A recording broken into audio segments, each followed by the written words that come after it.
Hello, dear friends, how are you? Hello, sir, where were you?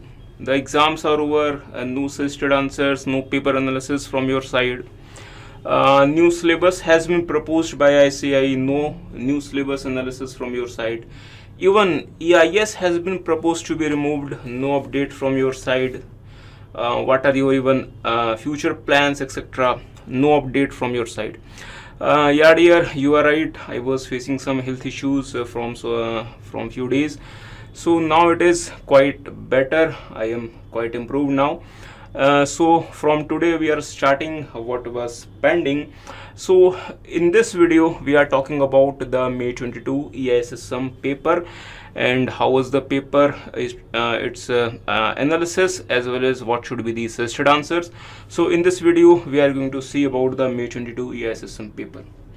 So here we have prepared the suggested answers of CA Inter EISSM May 22. So those of you who have appeared in the exams, my best wishes that you will get very good marks in all the papers, not only in the EISSM but in all the papers.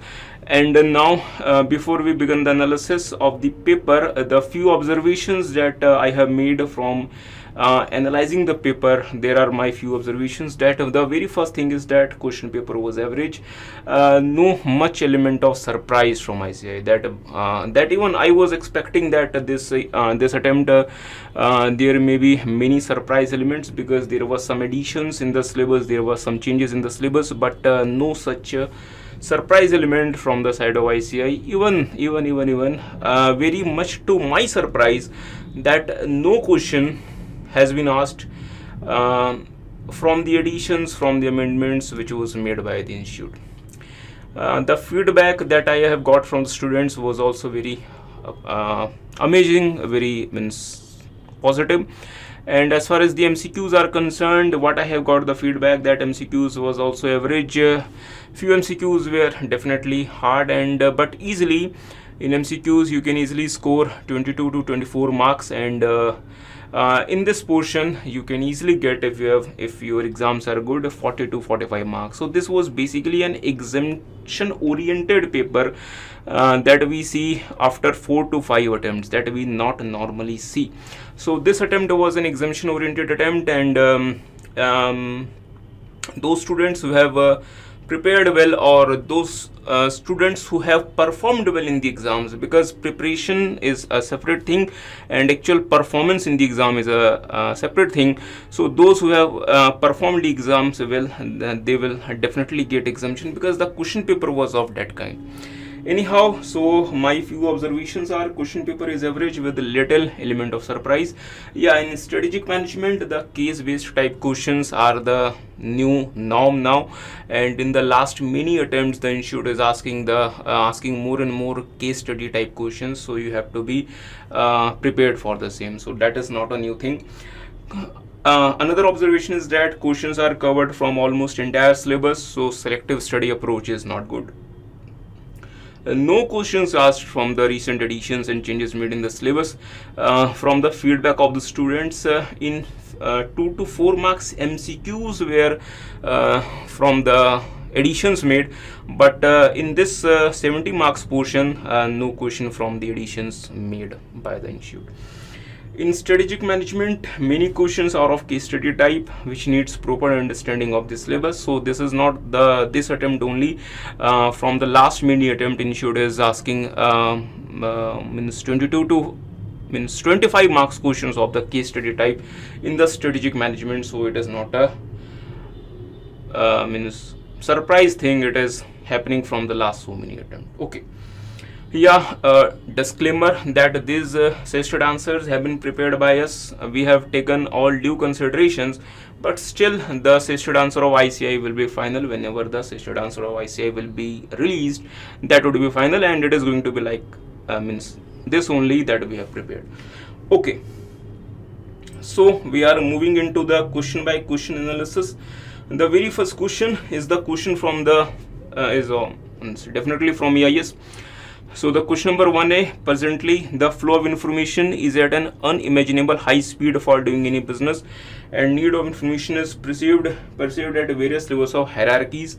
Okay, with these objectives in focus, define enterprise information system and categories of business process. So okay, in some Hindi. Dear friends, यहाँ पे आपको EIS को define करना है, यहाँ पे आपको EIS को डिफाइन करना है।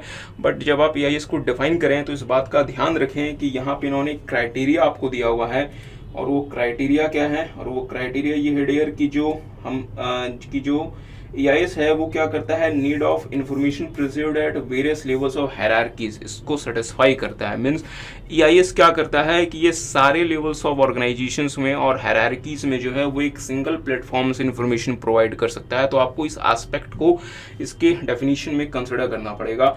तो हमने इसका आंसर यहाँ पे क्या दिया हुआ है, मेरे साथ साथ देख लें।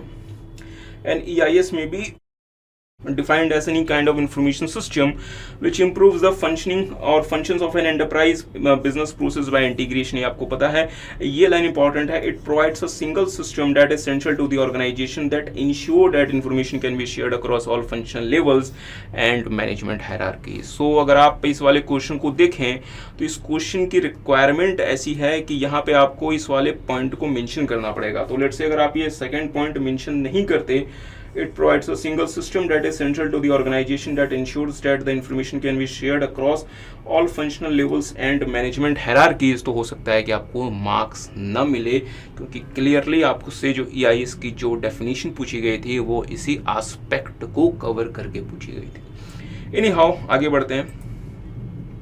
कैटेगरीज ऑफ बिजनेस प्रोसेस, आपको पता है 3 तरीके के हमारे बिजनेस प्रोसेसेस हो सकते हैं। कौन कौन से? प्राइमरी या फिर ऑपरेशनल, सेकेंडरी या फिर सपोर्टिव, और फाइनली मैनेजमेंट प्रोसेस।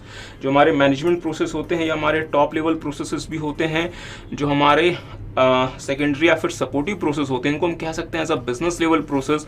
और जो हमारे प्राइमरी या फिर ऑपरेशनल प्रोसेस होते हैं, इनको हम कह सकते हैं at the functional level process, क्योंकि यहाँ पे एक्चुअल टास्क का एग्जीक्यूशन होता है। तो हमने यहाँ पे यही आंसर यहाँ पे लिखा हुआ है कि categories of business process are classified into following 3 different categories. और हाँ, ये फाइल आप डाउनलोड कर सकते हैं हमारे टेलीग्राम ग्रुप से, तो आप उस ग्रुप को जरूर से ज्वाइन कर लें। उसका लिंक आपको इस वीडियो के डिस्क्रिप्शन में दे दिया जाएगा। So do join our Telegram group. Okay, तो हमारे पास 3 तरीके के बिजनेस प्रोसेसेस हैं, ऑपरेशनल और प्राइमरी, सपोर्टिव और सेकेंडरी, और फाइनली मैनेजमेंट प्रोसेस, जो कि हमने यहाँ पे आपको डिफाइन करके दिया हुआ है। So that was a very easy question. आप ये तो एक्सपेक्ट नहीं कर सकते कि साहब इससे भी इजी क्वेश्चन आएगा। आगे आते हैं, what is an operating system, list 24 activities performed by operating system. यहाँ पे ध्यान देने वाली बात यह है डियर कि क्वेश्चन तो कोई छोटा नहीं है, बट यहाँ पे इंस्टीट्यूट ने आपको सिर्फ 2 नंबर दिए हुए। तो इसका मतलब ये हुआ कि आपको ऑपरेटिंग सिस्टम को डिफाइन करने के 1 मार्क्स मिलेंगे और इसके 4 एक्टिविटीज को परफॉर्म करने के 1 मार्क्स मिलेंगे। तो जिन बच्चों ने इन 4 एक्टिविटीज को एक्सप्लेन कर दिया इस उम्मीद में कि उनको अधिक मार्क्स मिल जाएंगे, ऐसा नहीं होगा। आपको सिर्फ उन 4 एक्टिविटीज के नाम लिखने हैं। अगर आप एक्सप्लेनेशन करते हैं तो आप गलती कर रहे हैं, तो आपको एक्सप्लेनेशन के कोई भी अलग से मार्क्स नहीं मिलेंगे। तो 4 एक्टिविटीज के नाम लिखने के सिर्फ 1 नंबर हैं, तो एक्सप्लेनेशन नहीं देना, सिर्फ उनके नाम लिखने हैं। आपको ये थोड़ा सा स्मार्ट वर्क करना पड़ेगा एग्जाम में, अदरवाइज आप एग्जामिनर का भी भला नहीं कर रहे, खुद का भी भला नहीं कर रहे। देखेंगे, an operating system is a set of computer programs that manages computer hardware resources and act as interface between the hardware and the users. सारे के सारे कंप्यूटिंग डिवाइसेस में एक ऑपरेटिंग सिस्टम होना चाहिए जो कि उनको रन करे और उनको सही तरीके से फंक्शन कर सके। तो क्या सर यही आंसर में एग्जाम में लिखना है? डियर, ऑपरेटिंग सिस्टम की डेफिनेशन तो यही है। आप इसमें 1-2 पॉइंट्स और ऐड कर सकते हैं, बट इसका कोई फायदा नहीं, क्योंकि सिर्फ 1 नंबर आपको मिलने हैं। आपको अननेसेसरी अपना टाइम यहाँ पे नहीं लगाना, क्योंकि अगर आप अगर EISSM के लिए अगर आप प्लान कर रहे हैं तो डियर आपका बहुत ज़्यादा टाइम जो है वो स्ट्रेटेजिक मैनेजमेंट लेने वाला है, क्योंकि वहाँ पे जो केस बेस्ड आंसर्स हैं वहाँ पे आपको उसे सही तरीके से उसका एनालिसिस करके आंसर ड्राफ्ट करना पड़ेगा। तो अगर आप EIS में अगर आप अननेसेसरी टाइम दे देंगे तो आपका SM जो है फिर वो आपसे टाइम की ज़्यादा मतलब रिक्वायरमेंट है वहाँ पे, जो कि फिर आपके पास अवेलेबल नहीं होगा। इसलिए EIS में जितना आपसे पूछा गया है उतना ही आंसर लिखें। अननेसेसरी आंसर लिख के आपको कुछ नहीं, आपको फ़ायदा होने वाला। एनी हाउ, तो some of the activities perform by operating system और हार्डवेयर फंक्शंस परफॉर्म करता है। Task management, memory management, file management, ये सेम से हैं, तो हमने यहाँ पे लिख दिया, आपको ये इजीली रिकॉल हो सकते हैं। आगे आते हैं question number 2। The main business of banks is lending money to the customers. ठीक बात है। There are certain inherent risk in lending and they can not take more than the calculated risk whenever they lend money to the customers. तो जब भी आप किसी customer को पैसा उधार दे रहे हैं, एक इनहेरेंट रिस्क तो है। वो इनहेरेंट रिस्क क्या है कि सर जो आप पैसा दे रहे हैं क्या पता वो एनपीए बन जाए, वो रिकवर ना हो, इसलिए बैंक्स जो है वो एक कैलकुलेटेड रिस्क से ज़्यादा नहीं ले सकते। मतलब ये हुआ कि अगर आप बैंक्स इसका मतलब ये हुआ कि बैंक्स अगर आपको क्रेडिट कार्ड भी इशू करते हैं तो आपको अनलिमिटेड क्रेडिट लिमिट वहाँ पे नहीं दे देते, वो आपको एक फिक्स अमाउंट ऑफ क्रेडिट की क्वांटिटी अलाउ करते हैं। मीन्स वो क्या कर रहे हैं, वो एक कैलकुलेटेड रिस्क ले रहे हैं। मीन्स बैंक के पास रिस्क तो है बट वो अनलिमिटेड रिस्क नहीं ले सकते, दे टेक्स अ कैलकुलेटेड रिस्क। और ये हर बिजनेस में होता है डियर, आपको हर बिजनेस में ही कैलकुलेटेड रिस्क लेना पड़ता है। इन्हीं क्वेश्चन क्या हमारा list down various risk involved in and in their associate controls okay in loans and advances process in the banking system। मतलब ये हुआ कि किसी भी बैंकिंग सिस्टम के लोन्स एंड एडवांस प्रोसेस में क्या क्या रिस्क इन्वॉल्व है और उसके क्या क्या एसोसिएटेड कंट्रोल्स हैं, आपको उसके बारे में बताना है। मतलब चैप्टर नंबर 5 CBS। तो लोन्स एंड एडवांस प्रोसेस में क्या क्या रिस्क हो सकते हैं सर जी? एक रिस्क हो सकता है कि जो इंटरेस्ट एंड चार्जेस हैं वो हो सकता है कैलकुलेट ना किया जाए। मतलब हो सकता है कि वो कस्टमर पे हम हो सकता है कि लेवी ना करें या लोअर रेट पे लगा दें, या हो सकता है कि हम कस्टमर को जो है वो बैंक की पॉलिसी के अगेंस्ट हम उनको मीन्स क्रेडिट लाइन दे दें, फैसिलिटीज़ दे दें। हो सकता है कि हमने कस्टमर के नेटवर्थ वगैरह चेक ना किए हों और हमने उनको जो है वो क्रेडिट लाइन जो है वो हमने उनको एज सच अलाउ कर दी हो without checking there credit ratios वगैरह। एक ये भी हो सकता है कि कस्टमर जो है वो अपने असाइंड अमाउंट से जो है वो मतलब ब्रीच कर जाए, मीन्स उससे ज़्यादा का मीन्स विड्रॉल कर ले। तो ये कुछ हमारे रिस्क हैं और उसके क्या क्या कंट्रोल्स हो सकते हैं ये आपने चैप्टर नंबर 5 में देखा हुआ है। तो मेरे साथ साथ देख लें, आप कोई भी 5-6 पॉइंट्स यहाँ पे लिख सकते हैं। तो क्या क्या यहाँ पर रिस्क और उसके क्या क्या कंट्रोल्स हो सकते हैं। पहला रिस्क हो सकता है लोअर रेट ऑफ इंटरेस्ट और commission charge to the customers. तो CBS जो है वो कस्टमर्स के लिए लोन्स के लिए इंटरेस्ट और मीन्स चार्जेस जो हैं वो accordingly as per the customer master calculate कर लेगा। इनएक्यूरेट इंटरेस्ट और charges being calculated in the loan disbursal system या फिर CBS, तो इंटरेस्ट और charges are automatically calculated, means अपने आप ही कैलकुलेट होते हैं CBS में। Credit line setup is unauthorised and not in and not as per banks policy. तो आपको इसके लिए कस्टमर के फाइनेंशियल रेशियोज, नेटवर्थ और क्रेडिट लाइन ऑफर्ड वगैरह चेक करना पड़ेगा और देखना पड़ेगा कि ये जो है वो बैंक की क्रेडिट रिस्क पॉलिसी के हिसाब से है। क्रेडिट लाइन जो आपने सेटअप किया है वो अनऑथराइज्ड है, क्यों? हो सकता है कि CBS में उसको किसी ने चेंज कर दिया हो। तो इसके लिए access right to authorise the credit limit in CBS should be restricted to the authorised persons only. Master defined in the customers are not as per the pre disbursement certificate. तो again ये कैसे है? क्योंकि हो सकता है कि CBS में जाके किसी ने इसको चेंज कर दिया हो। तो इसके लिए हमें क्या करना पड़ेगा? Access right to authorise the customer master in the CBS shall be restricted to the authorised persons. Anyone आपको क्या लगाना चाहिए? SOD segregation of duties. और credit line setup can be breached in the CBS। तो आपको इसके लिए क्या करना चाहिए कि जैसे वो क्रेडिट लाइन ब्रीच हो तो जो है वो CBS फिर आपको किसी भी तरीके का ट्रांजेक्शन न करने दे, मीन्स आपको वो रिस्ट्रिक्ट कर दे किसी भी तरीके के ट्रांजेक्शन से। आगे आते हैं question number 2B। The ERP system is like a human body where all the different units and where there are different units and each unit relates to other units. All the units must work in harmony with other units to generate the desired result. ठीक बात है। What are the important points for integration of modules with financial and accounting system?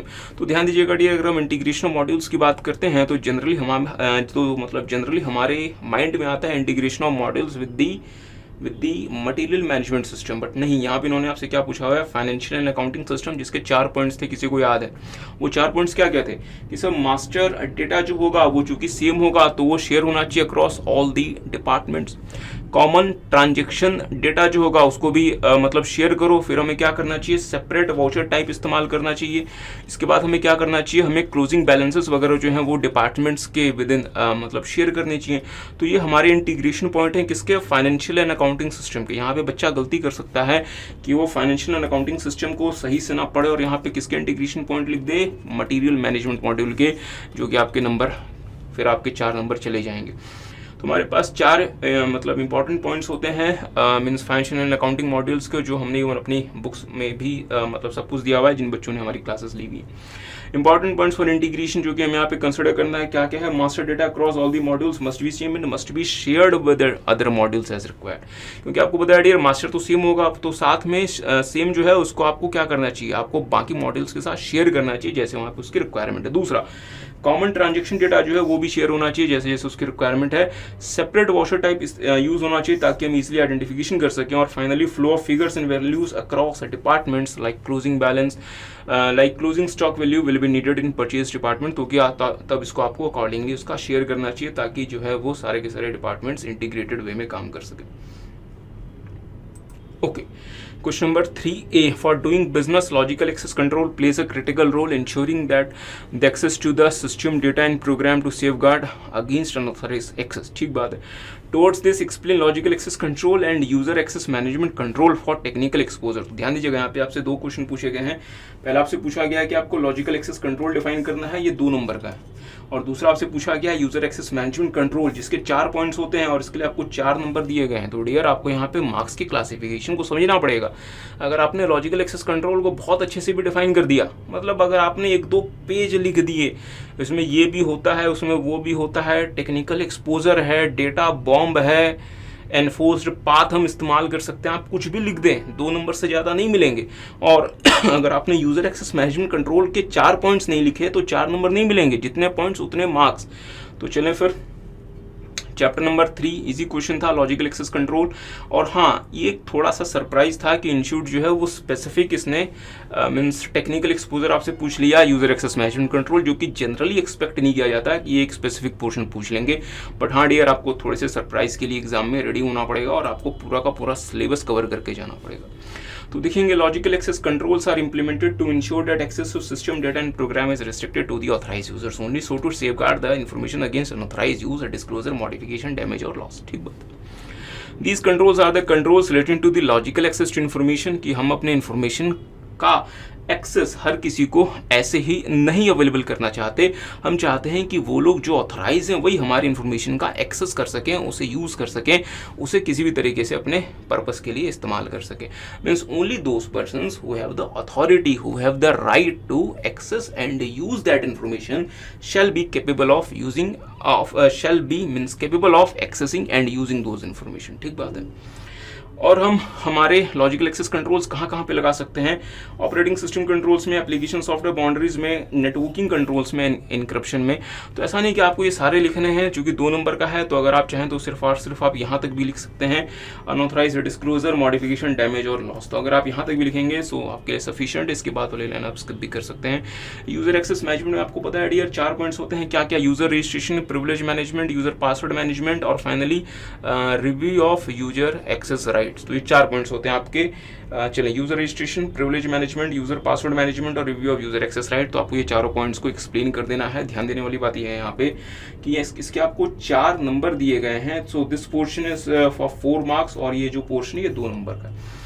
हमने dear MTP series भी start की हुई है EI system के लिए, और बहुत सारे बच्चे उस MTP में मीन्स अपीयर होते हैं। और बहुत बार हम क्या फील करते हैं कि बच्चा जो है वो बहुत कम इस बारे में कंसर्न होता है कि मीन्स क्वेश्चन कितने मार्क्स का है और वो उसको कितना ज़्यादा टाइम और राइटिंग स्पेस दे रहा है। बच्चा इस बारे में कंसर्न ही नहीं है। बच्चे को लगता है कि अगर उसको कोई पोर्शन आता है अच्छे से तो उसके बारे में लिखते जाओ लिखते जाओ लिखते जाओ। अगर वो पोर्शन 2 नंबर का है डियर, इस बात को समझिए, अगर वो पोर्शन 2 नंबर का है, अगर आपने उसके लिए 2 पेज लिख दिए, it is of no use. तो सर हमारे पास खाली टाइम में हम क्या करें? खाली टाइम में तो आपको टाइम लगाना पड़ेगा स्ट्रेटेजिक मैनेजमेंट के लिए। जब आप स्ट्रेटेजिक मैनेजमेंट के केस स्टडीज का जब आप एनालिसिस करेंगे तब आपको समझ में आएगा कि वो खाली टाइम आपका कहाँ चला गया। Are you guys getting? So you must have a proper understanding of how many marks that question belongs to। मतलब आप जो अपना समय लगा रहे हैं वो क्वेश्चन आपको कितने मार्क्स फेच करके देगा। अगर लॉजिकल एक्सेस कंट्रोल मुझे सिर्फ 2 नंबर फेच करके देगा, अगर मैं इसके बारे में पूरा का पूरा ग्रंथ लिख दूं, there is of no use. और अगर मैंने यूजर एक्सेस मैनेजमेंट कंट्रोल के 4 पॉइंट्स नहीं लिखे तो मुझे 4 नंबर नहीं मिलेंगे। तो डियर ये आपको सेग्रीगेशन पता होना चाहिए कि मुझे कितने पोर्शन के लिए कितने मार्क्स मिल रहे हैं। और ये गलती हम बहुत बार करते हैं कि हम ये सेग्रीगेशन नहीं देखते। हमें लगता है कि यार ये आता है तो इसको बहुत अच्छे से लिख दो, वो नहीं आता तो उसके बारे में कम लिख देंगे, हो सकता है एग्जामिनर जो है वो मार्क्स को जो है वो क्रॉस सब्सिडाइज कर दे। ऐसा नहीं होता, तो इस बात का ध्यान रखें। ओके, आ गया question number B. In accounting language voucher is a evidence of a transaction. आपको पता है dear, voucher is a means documentary evidence of any transaction. How to interpret voucher when refer to computer. अच्छा, so this is important, और हो सकता है कि बहुत सारे बच्चों ने इसको स्किप कर दिया। When referred to a computer, also explaining any three types of voucher pertaining to accounting। मैं आपसे सिर्फ एक सिंपल सा आपसे एक क्वेश्चन पूछना चाहता हूँ, वाउचर क्या होता है sir? Source document of anything. और सोर्स डॉक्यूमेंट क्या करता है? डेटा को रिकॉर्ड करता है अपने पास, जिससे हम फिर डेटा को हमारे सिस्टम में फीड करते हैं, इनपुट करते हैं। मीन्स वाउचर क्या हुआ? वाउचर एक डेटा स्टोरेज प्लेस हुआ, because it acts like a source document. तो कंप्यूटर के लैंग्वेज के लिए वाउचर का यही मतलब है कि सर यहाँ पे हम अपना डेटा स्टोर कर रहे होते हैं, क्योंकि ये सोर्स डॉक्यूमेंट है जहाँ से हम अपने सिस्टम में डेटा को फीड करते हैं। अकाउंटिंग लैंग्वेज में हम वाउचर को किस तरीके से कंसिडर करते हैं कि voucher is the what? The documentary evidence of a transaction, but in the context of the computers or the computerized accounting system, voucher हमारे लिए क्या कर रहा होता है? ये हमारे लिए डेटा को अपने पास स्टोर करके रख रहा होता है, because it acts like the source document. I hope किसी को याद आ रही हो ये बातें। इवन जिन बच्चों ने हमारे रिविजन वीडियोस देखे हैं वहाँ पे भी डियर हमने ये आपके साथ ये सारी की सारी बातें की हुई है। एनी हाउ देखेंगे, in accounting language voucher is a documentary evidence of a transaction. In computer language voucher is a place where transactions are recorded. मतलब जहाँ पे आपने ट्रांजेक्शन को इनिशियली रिकॉर्ड किया, क्योंकि ये आपके लिए सोर्स डॉक्यूमेंट की तरह से काम करता है। It acts like a source document for inputting transaction data. दूसरा, इन्होंने आपसे पूछा हुआ है कि अकाउंटिंग मॉड्यूल में 3 वाउचर्स के बारे में बताएं। तो अकाउंटिंग मॉड्यूल में आपके पास बहुत सारे वाउचर्स होते हैं, जैसे sir receipt, payment, Contra, general etcetera. तो आप कोई भी 3 लिख सकते हैं। तो हमने यहाँ पे आपको 3 एक्सप्लेन करके दे दिया, और वो 3 क्या क्या हैं? पेमेंट वाउचर, रिसिप्ट वाउचर और जनरल वाउचर। तो आप चाहें तो इसके अलावा भी कुछ लिख सकते हैं, बट ध्यान देंगे कि जो भी आप लिखेंगे वो अकाउंटिंग मॉड्यूल से डील करना चाहिए। वो आप इन्वेंट्री मॉड्यूल वाले वाउचर्स या फिर आप HR मॉड्यूल वाले वाउचर्स नहीं लिख दें। आपको यहाँ पे अकाउंटिंग मॉड्यूल से, क्योंकि यहाँ पे इन्होंने आपको क्लियरली कहा हुआ है 3 types of vouchers pertaining to the accounting module. तो आपको अकाउंटिंग मॉड्यूल के 3 वाउचर्स के बारे में लिखना है। आगे आते हैं, ERM framework consist of various interrelated components. 8 components होते हैं that are derived by the management runs a business and are integrated with the management process. ठीक बात है, 6 कंपोनेंट्स ERM फ्रेमवर्क आपको एक्सप्लेन करने हैं डियर। ये तो बहुत बार का रिपीटेटिव क्वेश्चन है, और इससे ज़्यादा ऑब्वियस क्वेश्चन क्या हो सकता है? तो आप स्टार्टिंग के 6 कंपोनेंट आप लिख दें। तो फिर ये 6 components internal environment, objective setting, event identification, risk assessment, risk response, control activities. तो क्या सर ये हमें सीक्वेंस मेंटेन करना पड़ेगा? डियर, आपको सीक्वेंस तो आपको मेंटेन करना पड़ेगा। हमने यहाँ पे पहले 6 कंपोनेंट्स लिखे हैं, आप चाहें तो लास्ट के 6 कंपोनेंट्स लिख दें। मीन्स आप चाहें तो आप इंटरनल एनवायरनमेंट और ऑब्जेक्टिव सेटिंग को छोड़ दें और आप इवेंट आइडेंटिफिकेशन से आप मतलब स्टार्ट करें। बट अगर आप इवेंट आइडेंटिफिकेशन से भी आप स्टार्ट करते हैं तो आपको सीक्वेंस आपको मेंटेन करना पड़ेगा। आप सीक्वेंस चेंज नहीं कर सकते। So it is always better कि आप स्टार्टिंग से आप 6 पॉइंट्स को लिख दें, जो कि आपको याद भी ईजिली होगा। आगे आते हैं, E-commerce runs through the network connected system which can have 2 types of architecture, 2-tier or 3-tier. अच्छा, 2-tier and 3-tier. In this context, define 3-tier architecture and write its advantage. तो आपको पता है 3-tier में हमारे पास क्या होता है? प्रेजेंटेशन टीयर, एप्लीकेशन टीयर और स्टोरेज या फिर मीन्स डेटाबेस टीयर। तो ये हमारे पास 3-tier आर्किटेक्चर होता है। और हमारे पास 2-tier आर्किटेक्चर क्या होता है कि सर जहाँ पे हमारे पास प्रेजेंटेशन टीयर होता है और जहाँ पे हमारे पास डेटाबेस टीयर होता है, मीन्स जहाँ पे हमारे पास एप्लीकेशन टीयर नहीं होता, मीन्स जहाँ पे हमारे पास एप्लीकेशन लॉजिक्स को हम सेपरेटली नहीं रखते। 2-tier आर्किटेक्चर क्या होता है कि सर जहाँ पे हमारे पास प्रेजेंटेशन टीयर होता है यूजर के पास, और हमारे पास डेटाबेस टीयर होता है जो कि हमारे ऑर्गेनाइजेशन के पास होता है, जो कि डेटा को स्टोर करता है। तो सवाल बनता है कि सर फिर एप्लीकेशन के लॉजिक्स कहाँ गए? कुछ एप्लीकेशन के लॉजिक्स प्रेजेंटेशन टीयर के साथ मर्ज होते हैं, कुछ यहाँ पे मर्ज होते हैं, जो कि हमारे पूरे सिस्टम को स्लो कर देते हैं। हाँ, ये कॉस्ट इफेक्टिव होता है, बट ये बहुत कम लोगों को सर्व कर सकता है एक बार में। That is the 2-tier architecture. Anyhow, तो फिर यहाँ पे आप इसका आंसर क्या लिखेंगे? और हाँ, एक और छोटी सी बात यहाँ, इंटरेस्टिंग बात यहाँ पे ये है कि यहाँ पे आपको 3-tier आर्किटेक्चर को डिफाइन करने के सिर्फ 1 नंबर है। 3-tier आर्किटेक्चर के बारे में बहुत कुछ लिखा जा सकता है। प्रेजेंटेशन टीयर को बहुत अच्छे से एक्सप्लेन किया जा सकता है, एप्लीकेशन टीयर को बहुत अच्छे से एक्सप्लेन किया जा सकता है, डेटाबेस टीयर के बारे में बहुत कुछ लिखा जा सकता है, बट इसका कोई फायदा नहीं, क्योंकि ये सब मिला के 1 नंबर है। क्योंकि सर जी 3 नंबर जो आपको मिले हैं डियर, वो आपको इसके एडवांटेज के मिले हैं, और इंटरेस्टिंग बात ये कि इसके एडवांटेज के 3 ही पॉइंट है, easy change management, dynamic load balancing, etcetera etcetera. तो अगर आपको वो 3 नंबर चाहिए, ये वाले 3 नंबर चाहिए, तो ये 3 एडवांटेज के हैं। तो अगर आपने 3 टियर आर्किटेक्चर के बारे में अगर आपने पूरा का पूरा अगर आपने मतलब बहुत कुछ भी अगर आपने मतलब लिख दिया, तो उसका कोई फ़ायदा नहीं, क्योंकि वो 1 नंबर से ज़्यादा आपको वहाँ पे नहीं मिलने। एनी हाउ, तो फिर मेरे साथ साथ देख लें। 3D architecture is a client-server architecture in which the process logics, data storage and user interface are developed and maintained independent modules। तो आप देखेंगे डियर, प्रोसेस लॉजिक्स हम कहाँ पे मेंटेन करते हैं? एप्लीकेशन टीयर में, डेटा स्टोरेज डेटाबेस टीयर में, और यूजर इंटरफेस प्रेजेंटेशन टीयर में। इसके and maintained as independent modules on separate platforms, और ये सारे के सारे सेपरेटली मेंटेन किए जाते हैं। इसके 3 आर्किटेक्चर्स क्या, इसके 3 टीयर्स क्या क्या होते हैं? प्रेजेंटेशन, एप्लीकेशन और डेटाबेस टीयर। तो डियर फ्रेंड्स, ये जो पोर्शन है ये 1 नंबर के लिए है, तो इससे ज़्यादा 1 नंबर के लिए आपको नहीं लिखना। और हाँ, ये भी ज़्यादा है, बट ये जो है ये सब कुछ कवर करता है। तो इसके लिए यहाँ पे आपको बिल्कुल भी आपको प्रेजेंटेशन टीयर, एप्लीकेशन टीयर और डेटाबेस टीयर एक्सप्लेन नहीं करना। अगर आप ऐसा करते हैं तो आप स्ट्रेटेजिक मैनेजमेंट में अपने साथ गलत कर रहे हैं, क्योंकि जब आप एसएम में पहुँचेंगे तब आपको समझ में आएगा कि आपको कितना टाइम वहाँ पर चाहिए। और हाँ, बहुत बार बच्चा इस तरीके की मतलब गलती करता है। इवन हम जब मतलब MTPs वगैरह भी जब हम मतलब लिया करते हैं बच्चों से, तो जो बच्चों के जो आंसर आते हैं, उस आंसर से भी ये क्लियरली पता चलता है कि बच्चे ने 1 नंबर के आंसर के लिए बहुत कुछ लिख दिया, और 3 नंबर के लिए उसका जो ध्यान है वो है ही नहीं। 3 नंबर के आंसर में अगर मान लीजिए कि अगर मैं एडवांटेजेस की बात करता हूँ, एडवांटेजेस ऑफ 3D आर्किटेक्चर क्या क्या? Dynamic load balancing, easy change management, clear separation of user interface control and data presentation from application logic. अब यहाँ पे इंस्टीट्यूट आपसे इन तीनों की एक्सप्लेनेशन चाहता है, और बच्चा क्या करता है, यहाँ पे ये सिर्फ 3 पॉइंट्स लिख कर आता है और इनको एक्सप्लेन करता है presentation tier, application tier, database tier. अरे ऐसा नहीं करना। अगर आप इसको एक्सप्लेन कर भी दोगे तो भी वो 1 नंबर से ज़्यादा नहीं मिलेंगे, और अगर आपने इनको एक्सप्लेन नहीं किया यहाँ पे, तो 3 की जगह यहाँ पे सिर्फ 1 नंबर मिलेगा। तो मतलब ये हुआ कि 1 + 1 = 2, तो 4 की जगह 2 नंबर। फिर बच्चे को लगता है कि मैंने गलती कहाँ की? गलती आपने यहाँ की कि आपने इंस्टीट्यूट के मार्क्स एलोकेशन को आपने देखा ही नहीं। आपसे इंस्टीट्यूट ने अगर इंस्टीट्यूट ने आपको एडवांटेजेस के 3 नंबर दिए हैं, तो आपसे चाहता है कि उन एडवांटेजेस के पॉइंट को एक्सप्लेन करो, सिर्फ ना कि सिर्फ उसका नाम लिख दो। आई होप किसी को बात समझ आ रही है। ओके, थोड़ा आगे बढ़ते हैं। Banking is a backbone of a country's economy, चलें, and keeps the wheels of the economy running. तो आप अक्सर ये सुनते होंगे कि banking keeps the wheels of the economy running. इसका मेन कारण होता है कि dear, banks are the source of the credit creation. मतलब ये होता है कि बैंक्स जो है वो इकोनॉमी में क्रेडिट क्रिएट करते हैं, मीन्स वो पैसा लेकर आते हैं। क्योंकि आपको पता है एक पर्सन जब अपनी मतलब सेविंग्स बैंक में रखता है, तो वो जो अमाउंट है वो बैंक किसी को लोन की तरह से दे देता है। तो वो जो पैसा जो है वो फिर अगेन इकोनॉमी में चला गया सर्कुलेट होने के लिए।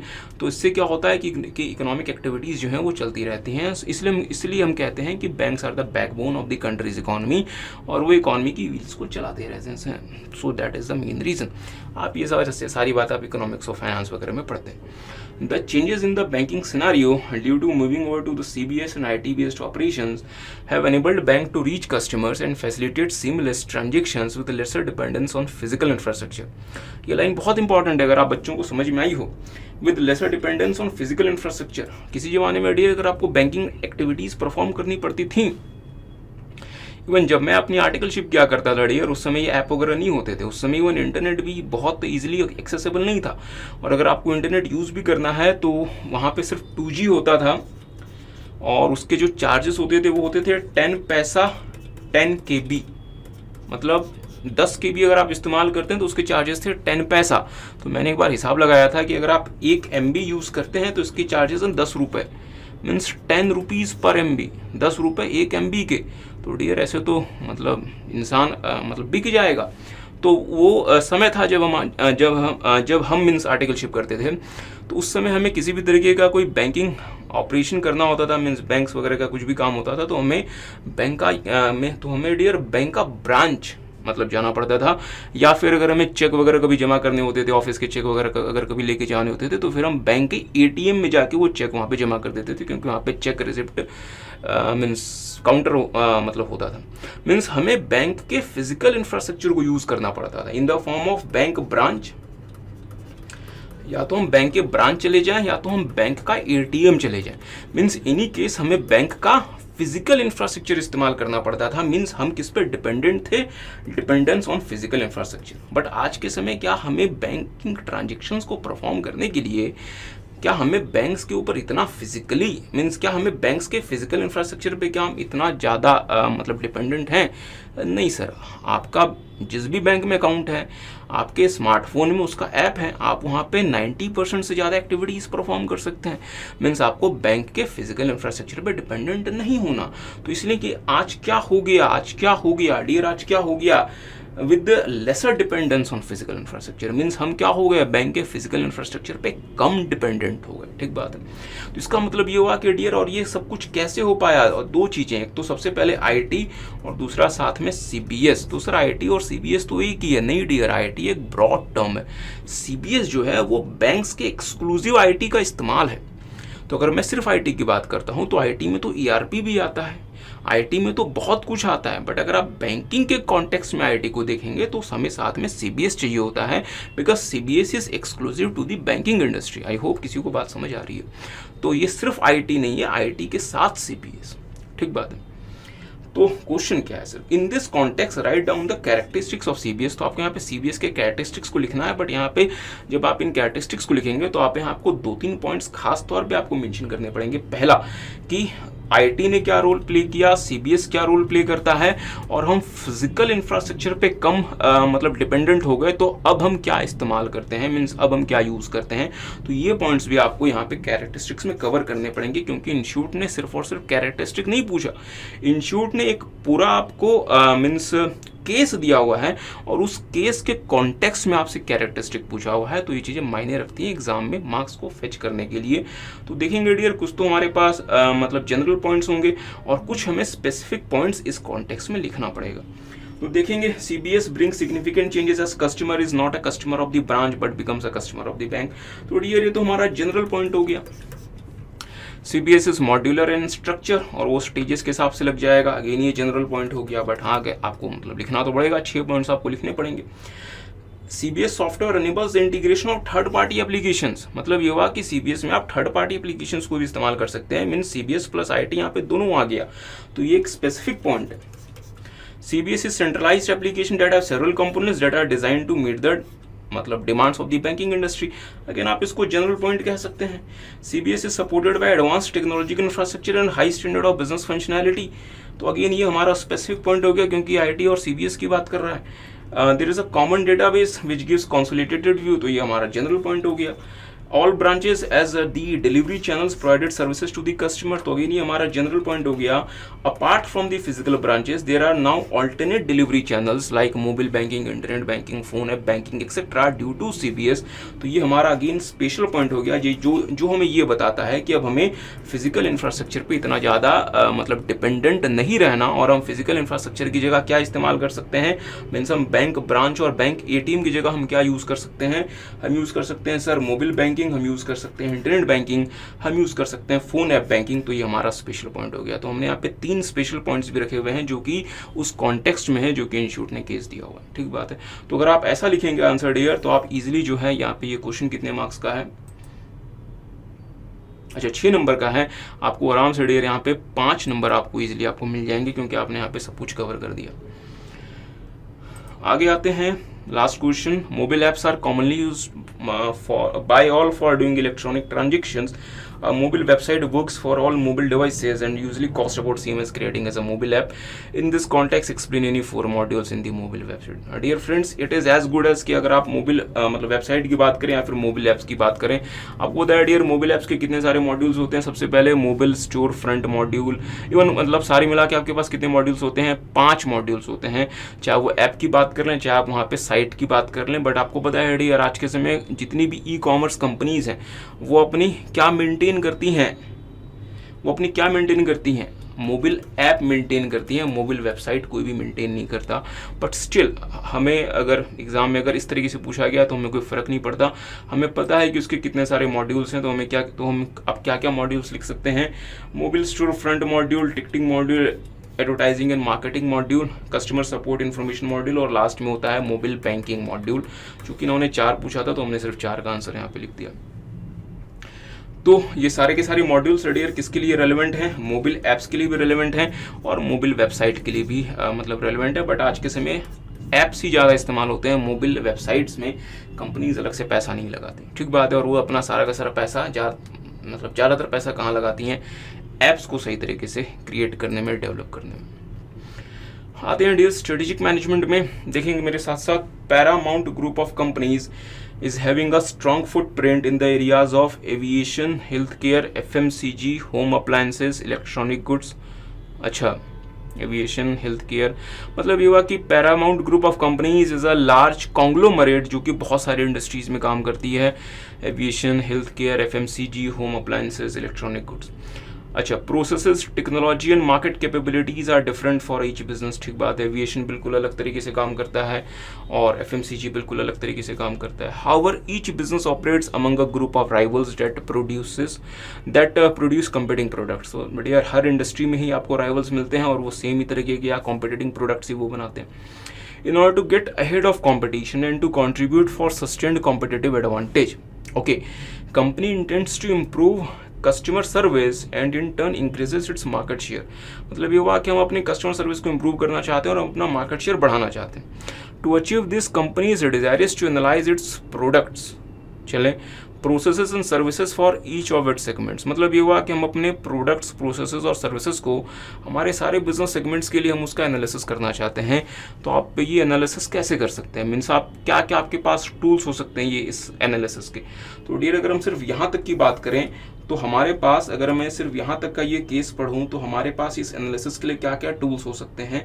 हमारे पास एक टूल हो सकता है डियर स्ट्रेटेजिक ग्रुप मैपिंग, कि हम स्ट्रेटेजिक ग्रुप मैपिंग कर लें, हम कहाँ स्टैंड करते हैं और हमारे कॉम्पिटिटर्स कहाँ स्टैंड करते हैं। दूसरा हम कर सकते हैं सिनारियो एनालिसिस, कि सर क्या क्या मतलब सिनारियोज बन सकते हैं और उसमें हमें किस तरीके से हमारा मार्केट शेयर इंप्रूव करना है। तीसरा हम कर सकते हैं सोट एनालिसिस, कि हाँ मतलब हमारी स्ट्रेंथ क्या है, हमारे मीन्स कॉम्पिटिटर्स की स्ट्रेंथ क्या है, वगैरह वगैरह। मतलब चौथा हम कर सकते हैं कॉम्पिटिटिव लैंडस्केप स्टडी, कि मीन्स कॉम्पिटिटिव मीन्स हम कहाँ स्टैंड करते हैं, हमारा कॉम्पिटिटर कहाँ स्टैंड करता है, उसकी स्ट्रेंथ क्या है, मतलब वीकनेस क्या है, वगैरह वगैरह। इवन हम यहाँ पे क्या कर सकते हैं, पोर्टफोलियो एनालिसिस भी कर सकते हैं।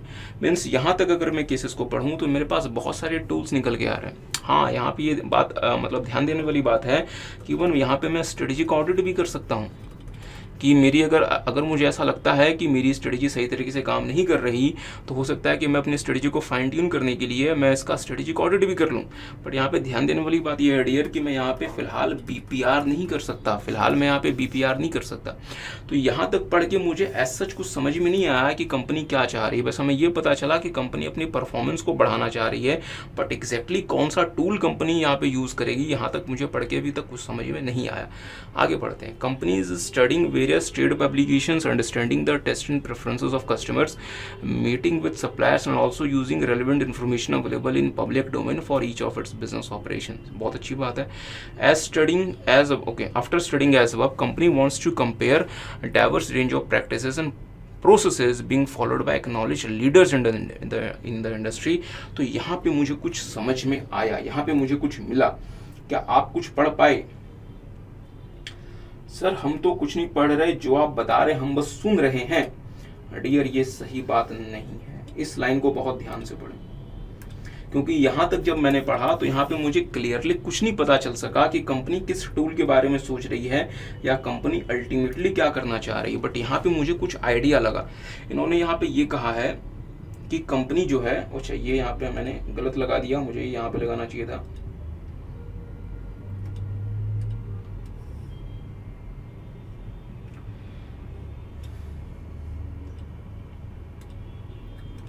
कंपनी जो है क्या कर रही है, company wants to compare a diverse range of practices and processes being followed by acknowledged leaders in the industry.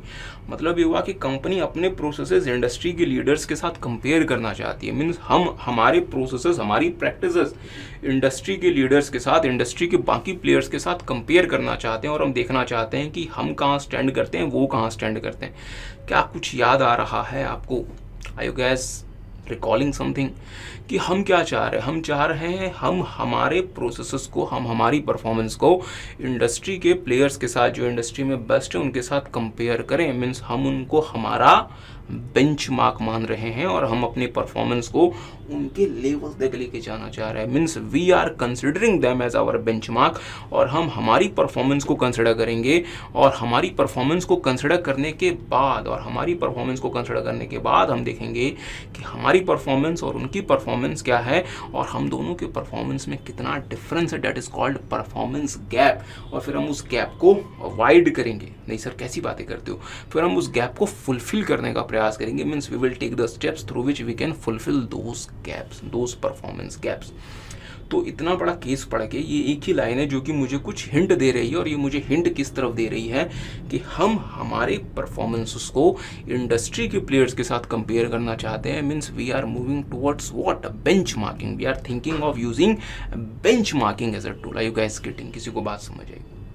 Means हम बेंचमार्किंग की तरफ जाना चाहते हैं। इसके बाद instead of following bricks and mortar practices, अच्छा, और यहाँ पे इन्होंने कहा measure its own productivity and identify the gaps. और ये गैप्स क्या है? इन गैप्स को हम क्या नाम देते हैं? Performance gaps. मीन्स हमारी प्रैक्टिसेस और हमारे इंडस्ट्री के बेस्ट मतलब प्लेयर्स की प्रैक्टिसेस में कितना अंतर है, डिफरेंस है। तो लेट्स से अगर हम ऑटोमोबाइल की बात करें तो लेट्स से कि अगर एक नए कार के मॉडल को लॉन्च करने में अगर हम 8 मंथ्स लेते हैं और इंडस्ट्री में लेट्स से कोई और प्लेयर है वो सिर्फ 4 महीने में एक बिल्कुल नए कार के मॉडल को लॉन्च कर देता है, तो इसका मतलब ये हुआ कि हम 8 महीने लेते हैं, वो सिर्फ 4 महीने में ये कर पा रहा है। मीन्स हमारी परफॉर्मेंस और इनके परफॉर्मेंस के बीच में गैप कितना है? 4 महीने का। So it is called performance gap, जो कि हमें फुलफिल करना पड़ेगा। Instead of following bricks and mortar practices, company will setting goals to be achieved for improvements in its products and processes and services based on best practices followed by the companies on a regular basis. तो again जो company जो means बाकी companies हैं वो मतलब best practices जो follow करती हैं, हमें भी उसको फॉलो करके हमारे प्रैक्टिसेस को इम्प्रूव करना है। Identify the strategic tool to be used by Paramount group of companies, और उसके कॉमन एलिमेंट्स को आपको यहाँ पे एक्सप्लेन करना है। तो डियर, अगर आपने इस केस स्टडी को ध्यान से पढ़ा और अगर आपने अपना एसएम भी सही तरीके से पढ़ा है तो आप इस बात को आइडेंटिफाई कर सकते हैं कि यहाँ पे आप क्या यूज़ कर रहे हैं? बेंचमार्क। तो देखेंगे, considering the facts given in the question and the requirements of the Paramount group of companies, it shall use benchmarking to compare its practices and process with the industry leaders. Benchmarking is an approach of setting goals and measuring performance and measuring productivity based on industry best practices. Common elements involved in benchmarking, सबसे पहले identify the need for benchmarking, understanding existing processes, best practices, own performance को compare करना है बाकियों से, और इसके बाद एक रिपोर्ट बनाना है और आपको स्टेप्स इंप्लीमेंट करते हैं उस परफॉर्मेंस गैप को फुलफिल करने के लिए, और फाइनली इवैल्यूएशन करना है कि क्या आपकी बेंचमार्किंग एक्सरसाइज सही तरीके से काम कर रही है या फिर नहीं। आगे आते हैं, good health is an association of person providing awareness to downtrodden का मतलब होता है मार्जिनलाइज्ड लोग, जो कि समाज में रहते तो हैं बट समाज के उस तरीके से पार्ट नहीं है। On immunisation, vaccination, sanitisation and other health and hygiene issues. मतलब ये हुआ कि गुड हेल्थ एक मतलब चैरिटेबल ऑर्गेनाइजेशन है जो कि मार्जिनलाइज्ड लोगों को इम्यूनाइजेशन की, वो अपनी इम्यूनिटी कैसे इंप्रूव कर सकते हैं, बीमारियों से कैसे बच सकते हैं, वैक्सीनेशन कैसे करा सकते हैं, सैनिटाइजेशन और हाइजीन के ऊपर जो है वो काम करती है, उन लोगों को इन चीज़ों के बारे में अवेयरनेस देती है। मतलब हम कह सकते हैं, ओके हाँ यहाँ पे लिखा हुआ ये, it is a not for profit organisation working in coordination with hospitals, medical support centres and local administration, जो कि इन लोगों के साथ मिलकर मार्जिनाइज मतलब लोगों के लिए जो है वो मतलब वैक्सीनेशन, इम्यूनाइजेशन, सैनिटाइजेशन वगैरह के लिए काम करते हैं, हाइजीन के लिए काम करते हैं।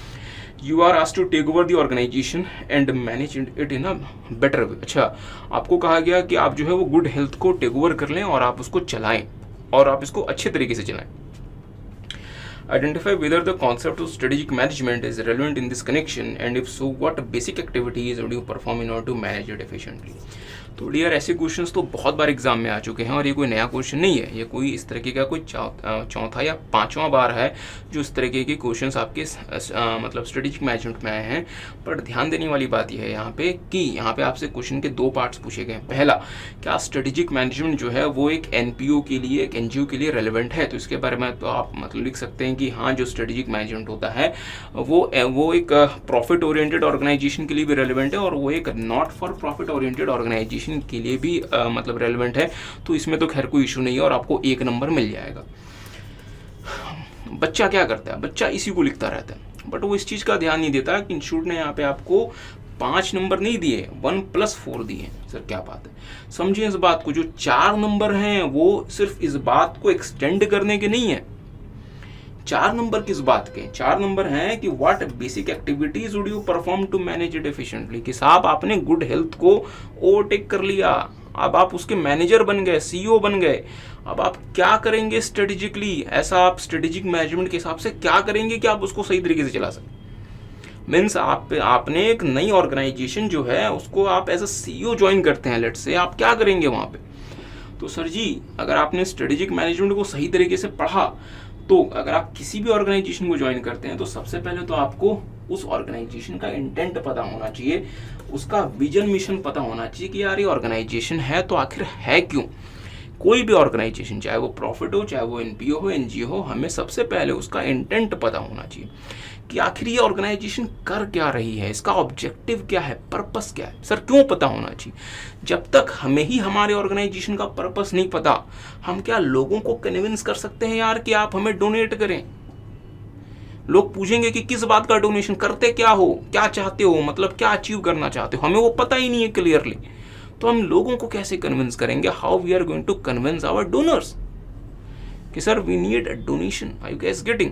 सो the very first thing that we must have a clear understanding of our intent, strategic intent, our vision, mission, etc. जब हमें ये पता चल गया, फिर हमें हमारे ऑब्जेक्टिव्स स्टैब्लिश करने पड़ेंगे।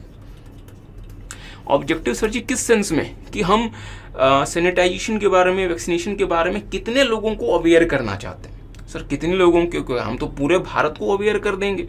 चलें सर जी, भारत है क्या, हम तो अफ्रीका चले जाएंगे लोगों को अवेयर करने के लिए। तो चले तो जाओगे, उसके लिए क्या उतना फंड आपके पास है? पैसा भी तो होना चाहिए। अब लेट से मेरे पास डोनेशन क्या है, 5 लाख रुपए, और मैं अफ्रीका पहुंच जाऊं, वहां पे लोगों को अवेयर करके आ जाऊं? नहीं। तो मुझे रियलिस्टिक ऑब्जेक्टिव्स या गोल्स बनाने पड़ेंगे कि मुझे इस साल, इस फाइनेंशियल ईयर में कितने लोगों को, मीन्स कितने लोगों को किस एरिया में, मीन्स किस मतलब ज्योग्राफिकल एरिया में, सिटी में, विलेजेस में, हो सकता है कि हम ये प्लान करें कि हमें 100 विलेजेस में 5 लाख लोगों को इसके बारे में अवेयर करना है। तो ये हमने हमारे गोल्स बना लिए। अब हमें इस गोल को अचीव करने के लिए फाइनेंशियल रिसोर्सेज रेज करने पड़ेंगे हमारे डोनर्स से। तो मैंने क्या क्या कहा? मैंने कहा सबसे पहले हमें हमारा इंटेंट, विजन, मिशन पता होना चाहिए। मीन्स हमारा इंटेंट क्या है, विजन क्या है, मिशन क्या है, इसके बिना तो काम ही नहीं चलेगा। देन हमें हमारे गोल्स पता होने चाहिए कि हम कितने लोगों को इम्यूनाइजेशन के बारे में, वैक्सीनेशन के बारे में वगैरह वगैरह अवेयर करना चाहते हैं। फिर इस गोल को अचीव करने के लिए हमें फाइनेंशियल रिसोर्सेज जनरेट करने पड़ेंगे। ठीक बात है। हमें इवन हमने जो स्ट्रेटजी अपनाई है, हो सकता है कि हमें अपनी स्ट्रेटजी का इवेल्युएशन करना पड़ेगा और हमें कुछ मतलब करेक्टिव स्टेप्स लेने पड़ेंगे। और सर आप एक बात कैसे भूल सकते हैं कि हमें एनवायरमेंटल स्कैनिंग करनी पड़ेगी, क्योंकि आप काम तो एनवायरमेंट में ही कर रहे हैं। मीन्स आपको आपकी स्ट्रेंथ, वीकनेस, मार्केट की अपॉर्चुनिटीज, थ्रेट सब कुछ पता होना चाहिए। बट सर हम तो एनजीओ हैं। तो डियर आप इकलौते एनजीओ नहीं है, भारत में एनजीओ एक बहुत बड़ा बिजनेस बन गया है, आपको पता है। तो सिर्फ आप एक इकलौते मतलब एनजीओ नहीं है जिनको लोगों से डोनेशन चाहिए, बहुत सारे लोग हैं ऐसे। तो आपको देखना पड़ेगा कि आप क्या बाकियों से अच्छा परफॉर्म कर रहे हैं या नहीं। मीन्स आपको अपना SWOT एनालिसिस भी करना पड़ेगा। तो डियर ये कुछ एक्टिविटीज़ हैं जो आप कर सकते हैं और आप एफिशिएंट तरीके से गुड हेल्थ को चला सकते हैं। तो अगेन आप एग्जैक्टली ये जरूरी नहीं है कि आपने ये लिखा होगा, but it is one of the good answers. अगर आप लिखेंगे तो आपको अच्छे मार्क्स मिलेंगे। तो देख लें हमने यहाँ पे क्या लिखा हुआ है। The tools of strategic management process are effectively being used by a number of NPOs or charitable organizations. Although good health is an NPO working for charity and social welfare, it still has to generate resources and use them carefully to have its proper survival and achieve its organizational objectives. Organization needs to be managed strategically irrespective of whether they have profit motive or not. ये सारी बातें आपको पता है। और even interesting बात मैं आपको बताता हूँ, जो यहाँ तक का जो आंसर है ना, ये यहाँ तक का, ये सिर्फ 1 नंबर के लिए है। It is only for 1 mark. Sir ये कुछ ज़्यादा ही बड़ा नहीं हो गया? हाँ डियर, ये कुछ बड़ा हो गया, बट ये सिर्फ 1 नंबर के लिए। अब ये 4 नंबर की बात आती है। The strategic management eight good health should cover, मतलब क्या क्या एक्टिविटीज़ यहाँ पे। अब ये 4 नंबर की बात है। Analyze and interpret the strategic intent in terms of vision, mission, objectives of good health, as any organization shall have a proper clarity of these elements is a prime requirement. ठीक बात है। दूसरा, setting goals in terms of geographical coverage, people coverage in the area of its working, like spreading awareness about hygiene, vaccination, sanitization। कि साहब हम कितने लोगों को इसके बारे में अवेयर करना चाहते हैं। जैसे आपने वो गोल स्टैब्लिश कर ली, फिर आपको फाइनेंशियल रिसोर्सेज चाहिए। Generating required financial resources through, आप कहाँ से वो फाइनेंशियल रिसोर्सेज लेकर आ सकते हैं सर जी? Through donation. और ये मतलब कैसा हो सकता है? ये 1 टाइम भी हो सकता है और ये रिकरिंग भी हो सकता है। आप लोगों को कह सकते हैं कि यार आप हमें हर महीने कुछ अमाउंट दे दिया करें। अगर हर महीने नहीं दे सकते तो आप कम से कम एक बार तो दे ही दो। और साथ में आप क्या कर सकते हैं डियर फ्रेंड्स? चैरिटी इवेंट्स कर सकते हैं आप। हो सकता है कि मीन्स मतलब बहुत सारी मतलब इवेंट्स होते हैं, जैसे कोई स्पोर्ट्स इवेंट कर दें मतलब चैरिटी के लिए वगैरह वगैरह। And having adequate man power, तो सर जी हमें फाइनेंशियल रिसोर्स भी चाहिए और साथ में हमें क्या चाहिए डियर फ्रेंड्स? Man power. और मैन पावर आपके पास 2 तरीके से आ सकते हैं। एक तो आप पेड एम्प्लॉयज़ भी हो सकते हैं और आपके पास कुछ वॉलंटियर्स भी हो सकते हैं। तो देख लें, पेड एम्प्लॉयज़ प्लस वॉलंटियर्स मिला के आपके पास एडिक्वेट मैन पावर होना चाहिए। इसके बाद आप SWOT एनालिसिस अपना करते रहें टाइम टू टाइम, ताकि आपको अपनी अपॉर्चुनिटी, मतलब आपको अपनी स्ट्रेंथ, वीकनेस और मार्केट की अपॉर्चुनिटीज़ और थ्रेट्स का पता चले। और फाइनली अपनी परफॉर्मेंस को इवेल्युएट करें और जो भी आपको मीन्स करेक्टिव मेजर्स लेना है वो आप लेते रहें। तो ये हमारे हिसाब से बेस्ट आंसर होगा। बट अगेन मैं कह रहा हूँ कि ये मतलब ज़रूरी नहीं कि आप बिल्कुल एग्जैक्टली ऐसा लिखें, आप अपने हिसाब से कुछ और भी लिख सकते हैं। आगे आते हैं, it is imperative to segregate top level strategies into viable function plans and policies. मतलब फंक्शन लेवल स्ट्रेटजीज हमें क्यों बनानी चाहिए? Do you agree with this statement? Support your answers with reasons. तो अगेन ये मल्टीपल टाइम ये question आ चुका है। तो पहला तो है 1 नंबर की, हाँ हमें मतलब सेग्रीगेट करना चाहिए, और दूसरा उसकी रीजंस क्या है, इसके लिए 4 नंबर। तो देख लें डियर, ये तो मल्टीपल टाइम ये क्वेश्चन पूछा गया है। It is imperative to segregate top level strategies, the reasons why functional strategies are important. Functional strategies clearly lay down what is to be done at the function level. तो ये तो खैर anyhow, they provide a sense of direction to the function staff. They facilitate the implementation of corporate and business level strategies. They act as a basis of controlling activities in different function areas. Function strategies helps in bringing harmony and coordination in the organization. Similar situation जो वो आप consistent way में deal कर सकते हैं। आगे आते हैं question number 8। XYZ Limited is an automobile company अच्छा that offers diversified products for all customer segments. मतलब ये हुआ कि अलग अलग प्रकार की ऑटोमोबाइल्स बनाते हैं और अलग अलग कस्टमर मतलब सेगमेंट्स के लिए। जैसे डियर आपको पता है 5 लाख की भी कार हो सकती है, 15 लाख की भी कार हो सकती है। सर जी कार तो 5 करोड़ की भी हो सकती है। Due to COVID-19 the changes took place in the economy force the company to change its strategy.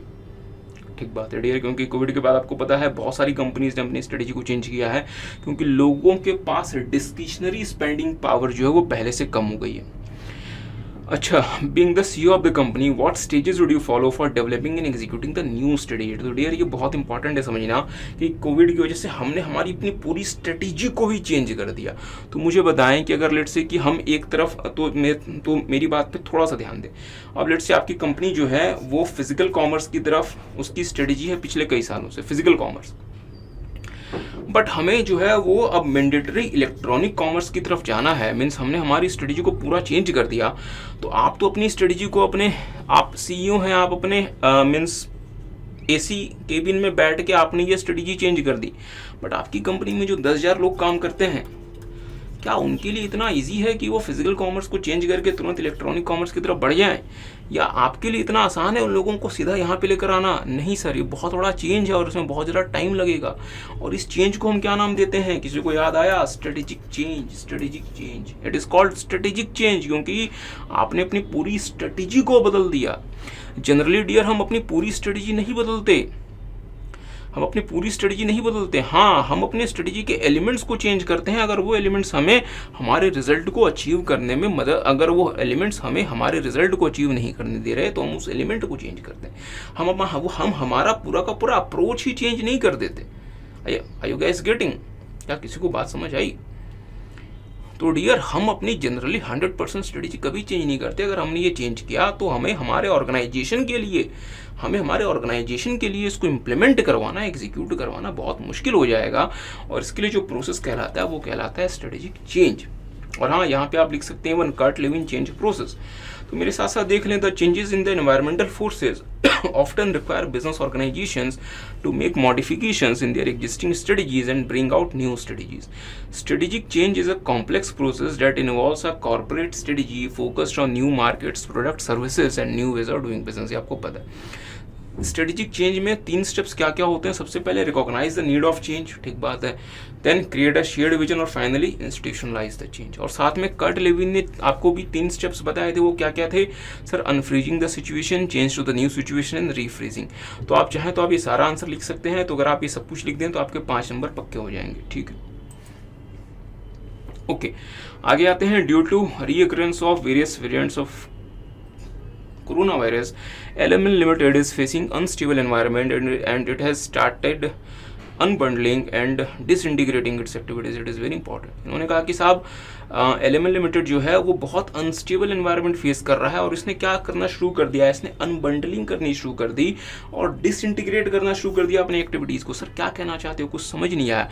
Let's say dear, आप एक बहुत बड़ी मैन्युफैक्चरिंग कंपनी है, तो मैन्युफैक्चरिंग कंपनी होने की वजह से आपके पास अपनी एक पूरा का पूरा आपके पास एक अपना मैन्युफैक्चरिंग सेटअप होगा, बट आपने उस मैन्युफैक्चरिंग सेटअप को हटाना शुरू कर दिया। तो सर क्या आप अपना बिजनेस बंद कर रहे हैं? नहीं, हम वो बिजनेस बंद नहीं कर रहे। जो मैन्युफैक्चरिंग हम अपने यहाँ करते थे अब हम किसी और से करवा लेंगे। आपको पता है डियर फ्रेंड्स, नाइकी, या जिसको कुछ लोग नाइकी भी कहते हैं, एडिडास, रिबॉक, पूमा वगैरह, ये खुद से मैन्युफैक्चरिंग नहीं करते। इन्होंने अपनी सारी की सारी मैन्युफैक्चरिंग जो है वो बांग्लादेश, वियतनाम वगैरह में आउटसोर्स की भी है और वहाँ के मैन्युफैक्चरर्स इनके बिहाफ पे मैन्युफैक्चरिंग करते हैं। Are you guys getting? इन्होंने खुद के कोई मैन्युफैक्चरिंग प्लांट वगैरह नहीं लगाए हुए। They have outsource their entire manufacturing operations to the low cost countries. Even India में भी बहुत सारी है, ठीक बात है। It also started relying on outside vendors for performing these activities. मतलब ये हुआ कि अब हम खुद से ये काम नहीं कर रहे, हम बाकी लोगों को ये आउटसोर्स करते जा रहे हैं। तो हमारी कंपनी का नाम क्या है? LML लिमिटेड, और हम ये चीज़ें आउटसोर्स करते जा रहे हैं। Identify the organisational structure LML limited is shifting to and what circumstances this structure becomes useful. तो किसी को अगर याद आ रहा हो तो आपको पता है डियर कि अगर आप एक कंपनी चला रहे हैं, अगर आप एक पब्लिक कंपनी चला रहे हैं, तो आपके लिए simple organisational structure, functional organisational structure और इवन डिविजनल ऑर्गेनाइजेशनल स्ट्रक्चर, ये तीनों आपके लिए रेलेवेंट नहीं है। ये तीनों आपके लिए रेलेवेंट नहीं है अगर आप एक कंपनी चला रहे हैं, अगर आप एक पब्लिक कंपनी चला रहे हैं। तो पब्लिक कंपनी के लिए सिंपल, फंक्शनल, डिविजनल, ये तीनों रेलेवेंट नहीं है। जनरली कंपनीज किस फॉर्म में स्ट्रक्चर्ड होती हैं? या तो मल्टी डिविजनल, या तो SBU, या तो मैट्रिक्स, ठीक बात है। अगर IT कंपनीज हैं तो आवर-ग्लास, और ऐसी कंपनी जो अपने पास बहुत कुछ नहीं करना चाहती, मीन्स कुछ नहीं करना चाहती, जो चाहती हैं सब कुछ आउटसोर्स हो जाए और हम हमारे यहाँ सिर्फ और सिर्फ ओवरऑल प्लानिंग वगैरह कर लें, ऐसी कंपनीज क्या फॉलो कर रही हैं? नेटवर्क ऑर्गेनाइजेशनल स्ट्रक्चर, जहाँ पे कंपनी एक शेल बन जाती है और वो अपने यहाँ सिर्फ और सिर्फ ओवरऑल गवर्नेंस और प्लानिंग का काम करती है और बाकी सब कुछ जो है उसने आउटसोर्स कर दिया होता है। बैंकिंग से लेके, मैन्युफैक्चरिंग से लेके, प्रोडक्शन से लेके, सर मैन्युफैक्चरिंग और प्रोडक्शन तो सेम ही हो गया। अच्छा, तो बैंकिंग से लेके, मनी मैनेजमेंट से लेके, मैन्युफैक्चरिंग से लेके, मार्केटिंग से लेके, फाइनेंस वगैरह सब कुछ आउटसोर्स कर दिया होता है इन्होंने, और अपने यहाँ सिर्फ और सिर्फ उन्होंने एक ओवरऑल गवर्नेंस और एक ओवरऑल स्ट्रेटेजिक प्लानिंग का काम करती हैं। ऐसे स्ट्रक्चर को आप नाम देते हैं क्या? Network organisation structure. और ये कब आपको फॉलो करना चाहिए? जब आप एक बहुत अनसर्टन और अनस्टेबल एनवायरनमेंट में काम कर रहे हैं, तब ये स्ट्रक्चर आप फॉलो करते हैं। जो आप, और इसका फ़ायदा ये होता है डियर कि आपको अपने पास लार्ज ऑर्गेनाइजेशनल रिसोर्सेज को कमिट नहीं करना होता, अपने पास आपको मैन्युफैक्चरिंग नहीं करनी होती, अपने पास आपको प्रमोशनल टीम्स नहीं बैठानी होती, R&D नहीं करनी होती, ये सब कुछ आपने आउटसोर्स कर दिया। यू हैव आउटसोर्स्ड एवरीथिंग, और आप बाकी इन सब चीज़ों को कोऑर्डिनेट कर रहे होते हैं अपने पास बैठ के। Have you guys getting? So I hope किसी को याद आ रहा हो। तो देख लें, Considering the facts given in the question, it seems that LML Limited is shifting to the network structure. In this structure, many activities are outsourced, and the organization is in fact only a shell with a small headquarter acting as a head office, electronically connected to other entities. और ये electronically बाकी entities के साथ connected होता है, और वो entities जो हैं इसकी खुद की एंटिटीज़ हो सकती हैं, इसकी खुद की हो सकता है 100% ना हो, मीन्स पार्शली ओन्ड हो, और इवन हो सकता है कि वो इंडिपेंडेंट एक्टिविटी, वो हो सकता है कि इंडिपेंडेंट एंटिटीज़ हो सकती हैं। जैसे एडिडास जो है मतलब डियर फ्रेंड्स, इन्होंने बहुत सारे इंडिपेंडेंट बांग्लादेश के मैन्युफैक्चरर्स को जो है वो मतलब कॉन्ट्रैक्ट्स दिए हुए हैं। तो एडिडास जो है वो उनके साथ कैसे कनेक्टेड है, इलेक्ट्रॉनिकली वो बाकी एंटिटीज़ के साथ लिंक्ड है, और वो एंटिटीज़ कैसी हैं, इंडिपेंडेंट इन नेचर। ठीक बात है। Okay, it allows a company to concentrate on its distinct capacities while generating efficiencies from other firms who are concentrating their efforts in their areas of expertise. मतलब मुद्दे वाली बात ये है डियर फ्रेंड्स कि ये जो स्ट्रक्चर है ये ऑर्गेनाइजेशन को अलाउ करता है कि वो इन सारी की सारी चीज़ों में ना पड़े, वो अपना जो काम है, वो अपनी जो एक्सपर्टीज़ है, वो सिर्फ और सिर्फ ओवरऑल प्लानिंग और गवर्नेंस में लगाए, और ये बाकी सब कुछ जो है ये लो कॉस्ट कंट्रीज़ में इन्होंने आउटसोर्स कर दिया ताकि उनके पास इस चीज़ को करने की एक्सपर्टीज़ ज़्यादा है। मैं आपको एक छोटा सा एग्जांपल देता हूं। दुनिया में डियर सर्वे हुआ था, और इस सर्वे में पता चला कि अमेरिका जो है वो अगर दुनिया के सबसे मॉडर्न मतलब मशीन्स भी लगा ले तो भी बांग्लादेश से कम कीमत में वो गारमेंट्स नहीं बना सकता। बिकॉज बांग्लादेश ने गारमेंट्स वगैरह बनाने में वो एफिशिएंसी जनरेट कर ली है जो अमेरिका और यूरोपियन कंट्रीज अचीव कर ही नहीं सकते। तो फिर इससे अच्छा क्या है कि आप जो कर सकते हैं आप वो करें, बांग्लादेश जो कर सकता है आप उसे वो करने दें। Are you guys getting? तो देखेंगे this structure is most usable in the following circumstances. तो मुद्दे वाली बात यह है कि अगेन इंस्टीट्यूट आपके साथ गेम खेल रहा है, और गेम ये खेल रहा है कि यहाँ पे इन्होंने अगेन आपको कहा 1+4, मतलब ये हुआ कि जो 4 नंबर हैं वो 4 नंबर इस बात के हैं कि under what circumstances this structure becomes useful. तो अगर आपने यहाँ पे नेटवर्क स्ट्रक्चर को एक्सप्लेन कर दिया बट ये हेडिंग नहीं बनाई तो नंबर नहीं मिलेंगे। तो डियर एसएम जो है वो पहले वाला एसएम नहीं रहा। अगर आप देखें तो अगर आप इसके क्वेश्चन पेपर के पैटर्न को देखें, सिलेबस तो वही है बट पैटर्न क्वेश्चन पेपर का चेंज हो गया, क्योंकि यहाँ पे अब आपको क्लियरली बता रहा है कि किस पोर्शन से कितना नंबर। You guys getting?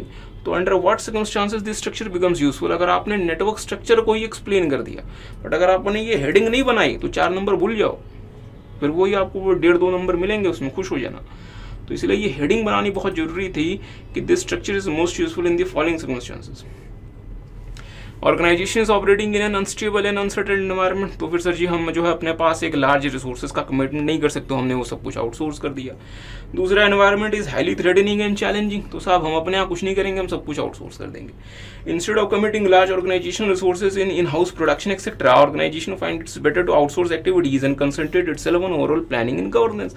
तो इसलिए हमने ये सब कुछ आउटसोर्स कर दिया और हम अपने यहाँ सिर्फ और सिर्फ प्लानिंग और गवर्नेंस का काम करेंगे। और again interesting, organisation needs increased flexibility and adaptability to cope with the rapid changes and shifting pattern of international trade and competition। मतलब साहब हम जिस इंडस्ट्री में काम करते हैं वहाँ सब कुछ इतनी ज़्यादा स्पीड से चेंज हो रहा है कि हम चाह के भी कुछ नहीं कर सकते। तो अननेसेसरी हम हमारे यहाँ सब कुछ क्यों करें, हम जो है वो हम आउटसोर्स कर देंगे और हम उनसे परचेज करके हम उसको सेल कर देंगे। तो हम अपने पास अननेसेसरी ये सब कुछ क्यों करें। आपको बताया डियर, एप्पल आईफोन का प्रोडक्शन खुद से नहीं करता है, एप्पल के बिहाफ पे आईफोन का प्रोडक्शन फॉक्सकॉन करता है। और एप्पल क्या करता है, उस आईफोन का डिज़ाइन, टेक्नोलॉजी वगैरह सिर्फ एप्पल ये देखता है, और उसका जो एक्चुअल प्रोडक्शन है वो कोई और कर रहा होता है। तो एप्पल ने क्या किया, एप्पल ने अपने आप को उस काम में फिक्स किया जिस काम में उसकी एक्सपर्टीज है, और फॉक्सकॉन को वो करने दिया जहां पे फॉक्सकॉन की एक्सपर्टीज है। ताकि इससे एप्पल को क्या फायदा हुआ कि अब एप्पल के लिए अपने आप को चेंज करना बड़ा आसान हो गया, रैपिड चेंज कर सकता है। और जैसे एप्पल ने अपने डिजाइन में चेंज किया, वो तुरंत इस बात को फॉक्सकॉन को बताएगा कि साहब अब जो आईफोन बनेगा उसमें 4 कैमरे लगेंगे, तो आप अकॉर्डिंगली अब अपने यहाँ प्रोडक्शन फैसिलिटीज को मॉडिफाई करें। एप्पल ने बस ये बोल दिया, अब उस फैसिलिटी को मॉडिफाई करने की जिम्मेदारी फॉक्सकॉन की है। सर फॉक्सकॉन मना कर दे तो एप्पल अपना सप्लायर चेंज कर, तो एप्पल जो है वो अपना, तो एप्पल किसी और के साथ कॉन्ट्रैक्ट कर लेगा। और फॉक्सकॉन को पता है कि एप्पल उनका सबसे बड़ा मीन्स कॉन्ट्रैक्टर है, तो फॉक्सकॉन ऐसा नहीं करेगा। जैसे एप्पल की तरफ से इंस्ट्रक्शन आई, फॉक्सकॉन बाउंड है कि वो अपने मैन्युफैक्चरिंग फैसिलिटीज को चेंज करे, लेआउट को चेंज करे। तो ये सारी की सारी सरदर्दी अब किसकी हो गई, फॉक्सकॉन की, एप्पल की नहीं। आई गाइस गेटिंग? और एप्पल सिर्फ और सिर्फ अपने यहाँ आईफोन को सिर्फ और सिर्फ क्या करेगा, डिजाइन करेगा। आई होप किसी को बात समझे। आगे आते हैं, strategy formulation and implementation are intertwined and linked with each other. ठीक बात है। This statement with suitable arguments, मतलब ये वर्ड ईयर की इसको एक्सप्लेन करें और उसमें आर्गुमेंट्स भी दें, मतलब ये हुआ कि कुछ इसके पॉजिटिव, मतलब कुछ इसके पक्ष में भी लिख दें और कुछ इसके अगेंस्ट भी लिखें। तो देखेंगे यहाँ पे both strategy formulation implementation are the part of strategic management process. पता है आपको, strategy formulation is concerned with formulating plan, strategies and taking decisions, while strategic implementation is concerned with translating a strategic decision into action. तो sir ये हमें पता है, a company will be successful only when the strategy formulation is sound and implementation is excellent. ठीक बात है। Any organisation success is a function of good strategy formulation and it's having its proper implementation. तो यहाँ तक तो हमने इसके favour में बात की है, बट सर 100% तो ये तो 100% ये आपस में इंटरलिंक्ड है ऐसा भी नहीं है। तो हमें ये भी तो बताना पड़ेगा ना कि कहाँ कहाँ पे ये इंटरलिंकेज नहीं होती, क्योंकि क्या 100% हम ये कह सकते हैं कि फॉर्मुलेशन और इम्प्लीमेंटेशन आपस में 100% ही मतलब वो है, सेम है? नहीं सर। तो हमें इसके अगेंस्ट में भी आर्गूमेंट देने पड़ेंगे। तो सर अगर हमने ऐसा नहीं किया, तो हमने इसके अगेंस्ट में आर्गूमेंट नहीं दिया, तो आपको इसके आधे नंबर मिल जाएंगे। कितने नंबर का क्वेश्चन है? 5, तो आपको 2 नंबर मिल जाएंगे डियर। तो देख ले मेरे साथ साथ, although completely linked strategic implementation is fundamentally different from strategy formulation. तो इम्प्लीमेंटेशन डियर ये फंडामेंटली अलग है फॉर्मुलेशन से। कैसे? फॉर्मुलेशन इफेक्टिवनेस की बात करता है, इम्प्लीमेंटेशन एफिशिएंसी की बात करता है। फॉर्मुलेशन इंटेलेक्चुअल प्रोसेस है, इम्प्लीमेंटेशन ऑपरेशनल प्रोसेस है। फॉर्मुलेशन जो है वो कंसेप्चुअल एंड एनालिटिकल स्किल्स की रिक्वायरमेंट करता है, इम्प्लीमेंटेशन जो है वो आपसे चाहता है मोटिवेशनल प्लस दी लीडरशिप स्किल। फॉर्मुलेशन जो है वो कोऑर्डिनेशन की रिक्वायरमेंट करता है among the executives at the top level. But अगर आप इंप्लीमेंट करना चाहते हैं तो आपको कोऑर्डिनेशन चाहिए अमंग दी वर्कर्स और employees in the middle and lower level. ठीक बात। आगे आते हैं 9B, there are 4 specific criteria of sustainable competitive advantage। आपको पता है, valuable, rare, costly to imitate and non substitutable। तो देख लें डियर, valuable होना चाहिए, rare होना चाहिए, costly और non substitutable। आगे बढ़ते हैं। ABC Steel Industries finds out that its products have reached at maturity stage and already have over capacity। अच्छा, मतलब ये हुआ कि हम हमारे प्रोडक्ट्स में मेच्योरिटी स्टेज में जा चुके हैं और हमारे पास पहले से ही ओवर कैपेसिटी है। Means we have over capacity.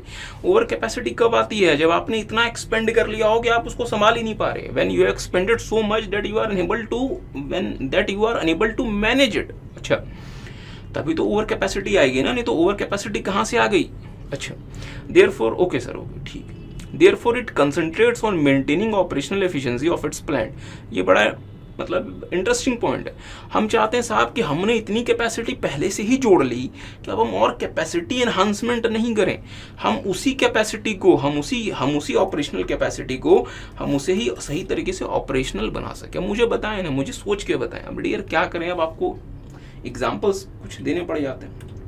मेरे पास 4 फैक्ट्रीज हैं, सारी फैक्ट्रीज 30% की कैपेसिटी पे काम कर रही है, तो मैं 5वीं फैक्ट्री भी 30% की कैपेसिटी में जोड़ दूं या इन एग्जिस्टिंग 4 फैक्ट्री की कैपेसिटीज को बढ़ाऊं? सर समझदारी तो यही कहती है कि इस कैपेसिटी को बढ़ाओ। हाँ, बेवकूफ़ी कहती है कि 5वीं फैक्ट्री खरीद लो। Are you guys getting? क्या मेरी बात समझ आई? तो हमें क्या करना चाहिए? हमने ऑलरेडी 4 फैक्ट्रीज बना ली, 4 फैक्ट्रीज में रुक जाओ और जो इसकी कैपेसिटी यूज कर रहे हो उसको और एनहांस करो। मीन्स इसकी कैपेसिटी एनहांस करो, नई फैक्ट्री मत खरीद लो, मीन्स एक्सपेंशन मत करो। जहां तक एक्सपेंड हो चुके हो वहां रुक जाओ, मीन्स स्टेबिलिटी। किसी को बात समझ आ रही है? ओके तो हमने कहा कि it concentrates on maintaining operation efficiency of its plant. मतलब साहब जो आपके प्लांट हैं उसकी ऑपरेशनल एफिशिएंसी बढ़ाओ, उसको और ज़्यादा बेटर तरीके से यूटिलाइज करो, जो कर रहे हो उसको मेंटेन करो। Identify the strategy implemented by ABC Steels along with reasons. अब डियर ये क्वेश्चन हम जनरली एक्सपेक्ट इसलिए नहीं करते क्योंकि स्टेबिलिटी का क्वेश्चन क्या एक्सपेक्ट करें? क्वेश्चन तो एक्सपेक्ट कर देंगे growth strategy, retrenchment, divestment, liquidation, but institute ने यहाँ पे सरप्राइज देके बच्चे से स्टेबिलिटी पूछ लिया कि साहब आपको कोई ग्रोथ नहीं करना, स्टेबिलिटी। तो सर कैसे कह सकते हैं यहाँ स्टेबिलिटी है? यहाँ पे मेरे पास 3-4 इंडिकेशन है जो कि मुझे ये बार बार इंडिकेट कर रहे हैं कि यहाँ मामला स्टेबिलिटी का है। जैसे क्या? सर सबसे पहले तो आपके प्रोडक्ट जो है वो मैच्योरिटी स्टेज में पहुंच गए। अगर मेरे प्रोडक्ट्स मैच्योरिटी स्टेज में पहुंच गए तो फिर मेरे पास ग्रोथ किस बात की आएगी? अगर मेरे प्रोडक्ट्स मेच्योरिटी स्टेज में पहुंच गए तो मैं एक्सपेंशन कैसे कर लूँ? फिर मेरे पास क्या ऑप्शन है कि साहब जहां तक आपने मार्केट हथिया लिया उसको स्टेबल करके रखो, क्योंकि फिर एक समय ऐसा आएगा कि आप लाख कोशिश कर लोगे फिर भी वो मार्केट स्टेबल आपसे नहीं रहेगा, फिर वो मार्केट आपके हाथ से छूटता जाएगा, क्योंकि कॉम्पिटिटर्स और ज़्यादा स्ट्रांग हो चुके होंगे। तो अभी क्या करो, अभी उसको जितना है उसको वहीं पे पकड़ के रखो, क्योंकि आप आगे नहीं जा सकते। तो जहां तक पहुंच गए हो उसको छोड़ो भी मत। हाँ, कुछ समय के बाद आप नहीं चाहोगे तो भी कॉम्पिटिटर आपसे आपका मार्केट छीन के ले जाएगा, बट अभी तो रोक के रखो। ठीक बात है। दूसरा, इन्होंने कहा कि ऑलरेडी मेरे पास ओवर कैपेसिटी है, तो ओवर कैपेसिटी है तो क्या मैं कैपेसिटी और बढ़ा लूँ? नहीं साहब, जितनी कैपेसिटी उसको इस्तेमाल करो। तीसरा, इन्होंने कहा है कि मैं ऑपरेशनल एफिशिएंसी को सस्टेन्ड बेसिस पे मेंटेन करना चाहता हूँ, मीन्स मैं अभी इसमें कैपेसिटी ऐड नहीं करना चाहता। तो अगेन ये क्या हिंट कर रहा है? स्टेबिलिटी। तो ये सब कुछ मुझे क्या हिंट कर रहा है?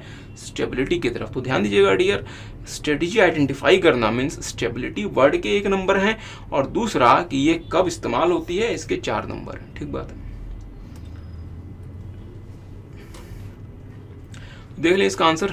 Considering the facts given in the question, it seems that ABC Steel Industries has adopted stability strategy. This strategy may be opted to safeguard the existing interest and strength of the entity to continue in the chosen business path to maintain operation efficiency on a sustained basis, etc. तो यहाँ तक आपने जो लिखा वो सिर्फ आपको 1 number आपको दिलाएंगे, और ये क्यों हम इसे अडॉप्ट करते हैं या इसके पीछे क्या रीजंस हैं, इसके आपके 4 नंबर हैं, क्योंकि आपसे यही पूछा गया यहाँ पे कि identify the strategy along with reasons कि साहब आप क्यों स्टेबिलिटी की तरफ जाते हैं। तो हम क्यों स्टेबिलिटी की तरफ जाते हैं? अब product has reach maturity stage, क्योंकि जब प्रोडक्ट खुद ही मेच्योर होगा तो आगे कहाँ जाए।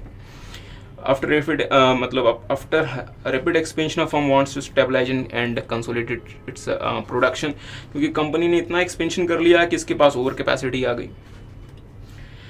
The staff feels comfortable with status को, क्योंकि उनको कुछ भी मतलब चेंज नहीं करना पड़ता। It opted when environment in which and organisations operating is stable, और एक्सपेंड करना भी समझदारी नहीं है, क्योंकि आपने ऑलरेडी एक्सपेंड कर लिया और एनवायरनमेंट भी वैसा नहीं है। तो ये जो है आपके 4 नंबर आपको दिलाएंगे और ये आपको 1 नंबर दिलाएगा। तो आपको मार्क्स के बारे में डियर अगेन क्लियर होना पड़ेगा, बिकॉज आने वाला समय इस चीज़ के लिए और ज़्यादा क्रूशियल होने वाला है कि जितने नंबर का जो पोर्शन है उसको उतने ही हिसाब से आंसर करना। लास्ट क्वेश्चन है, what do understand by diversification और distinguish between concentric and conglomerate diversification. तो आपको पता है डाइवर्सिफिकेशन में हम एक नए बिजनेस या प्रोडक्ट लाइन में एंटर कर जाते हैं, जिसमें हमें अलग स्किल्स टेक्नोलॉजीज वगैरह की रिक्वायरमेंट होती है। डाइवर्सिफिकेशन जो होता है वो 4 तरीके का हो सकता है, बेस्ड ऑन कि हम कहाँ से कहाँ डाइवर्सिफाई कर रहे हैं, मीन्स हम एग्जिस्टिंग क्या कर रहे हैं और हम फ्यूचर में क्या करना चाहते हैं, उसके बीच में मतलब रिलेशनशिप के हिसाब से डाइवर्सिफिकेशन हमारे 4 तरह के हो सकते हैं, वर्टिकली इंटीग्रेटेड, हॉरिजॉन्टली, कॉन्सेंट्रिक और कॉन्ग्लोमरेट। फिर उन्होंने पूछा है कॉन्सेंट्रिक और कॉन्ग्लोमरेट के बीच में डिफरेंस बताएं। और हाँ, एक और छोटी सी बात, यहाँ तक अगर आप आंसर लिखते हैं तो आपको 2 नंबर मिलेंगे, और ये वाले आंसर के आपको 3 नंबर मिलेंगे। तो इसके लिए जरूर से 3 पॉइंट जरूर से यहाँ पे लिखें। कॉन्सेंट्रिक में क्या है? कॉन्सेंट्रिक में कि अगर आप if a new business opted by the entity is linked with the existing business through process, market और technology, it is called concentric diversification। और conglomeratic में जो है ये किसी भी तरीके से लिंक नहीं होता। concentric को हम related diversification भी कहते हैं और conglomeratic को हम unrelated diversification भी कहते हैं। और concentric का एग्जाम्पल हो सकता है कि अगर लेट्स से कोई स्कूल बुक पब्लिशिंग कंपनी है जो कि स्कूल की किताबें छापती है, अगर वो स्कूल के स्टेशनरी और स्कूल यूनिफॉर्म वगैरह का भी काम शुरू कर दे, तो चूंकि मार्केट तो आपका सेम है, क्योंकि जो मतलब बच्चे स्कूल की बुक्स खरीदेंगे वही आपसे यूनिफॉर्म भी खरीद लेंगे, स्टेशनरी भी खरीद लेंगे। और चूंकि मार्केट आपका सेम है, मैं ये नहीं कह रहा प्रोसेस सेम है, बट आपका मार्केट चूंकि सेम है, तो मार्केट सेम होने की वजह से ये क्या बन गया? Concentric diversification. ठीक है, क्योंकि जो बच्चे आपसे स्कूल की किताबें खरीदेंगे वही आपसे उसका यूनिफॉर्म खरीदने वाले हैं, वही आपसे उसकी स्टेशनरी खरीदने वाले हैं। और कॉन्ग्लोमरेटिक का एग्जांपल क्या हो सकता है कि अगर एक स्कूल बुक पब्लिशिंग कंपनी जो है वो अगर स्टॉक ब्रोकिंग का काम शुरू कर दे, या अगर वो मीन्स क्रिप्टो करेंसी ब्रोकिंग का काम शुरू कर दे, क्रिप्टो करेंसी में पैसा वगैरह लगवाना लोगों से शुरू कर दे, तो कहाँ स्कूल की किताबें छापना और कहाँ आप क्रिप्टो करेंसी में पहुँच गए, तो ये दोनों बिल्कुल अलग चीज़ें हैं। तो आप इसे क्या नाम देंगे? Conglomeratic diversification. So dear, that is your EISSM complete paper and wishing you a grand success in exams. Okay, ये तो हो गया। अब देखिए डियर, मुद्दे वाली बात है, जिन बच्चों की एग्ज़ाम्स हैं नवंबर में या मई 23 में, क्योंकि अभी तो ये डियर आपका अब ये ओल्ड सिलेबस बन जाएगा। जैसे नया सिलेबस अनाउंस हो जाता है, अभी तो प्रपोज्ड है, जैसे ये नया सिलेबस अनाउंस हो जाता है ये आपका ओल्ड सिलेबस बन जाएगा। तो ये ओल्ड सिलेबस आपका 4 से 5 अटेम्प्ट तक कम से कम कंटिन्यू करेगा। तो कोशिश करें कि अगेन ओल्ड सिलेबस में है तो 1-2 अटेम्प्ट में ही अपना सिलेबस एग्ज़ाम निकाल के फाइनल में पहुंच जाएं और सीए बन जाए। नया सिलेबस आने में और उसको कंटिन्यू होने में भी समय है, इसके पहले हो सकता है कि आप सीए बन जाएं, झंझट खत्म हो जाए। एनी हाउ, तो जिन बच्चों की एग्ज़ाम्स हैं उनके लिए डियर हमारी क्लासेस अवेलेबल हैं EISSM की। तो अगर आपको चाहिए, अगर आप ऑलरेडी हमारी क्लासेस से क्लियर हो चुके हैं तो अपने फ्रेंड्स को जरूर से रिकमेंड करें। तो फिर ये था डियर हमारे क्वेश्चन पेपर का एनालिसिस और सजेस्टेड आंसर। तो सबको बाय बाय और हाँ, best wishes for the result.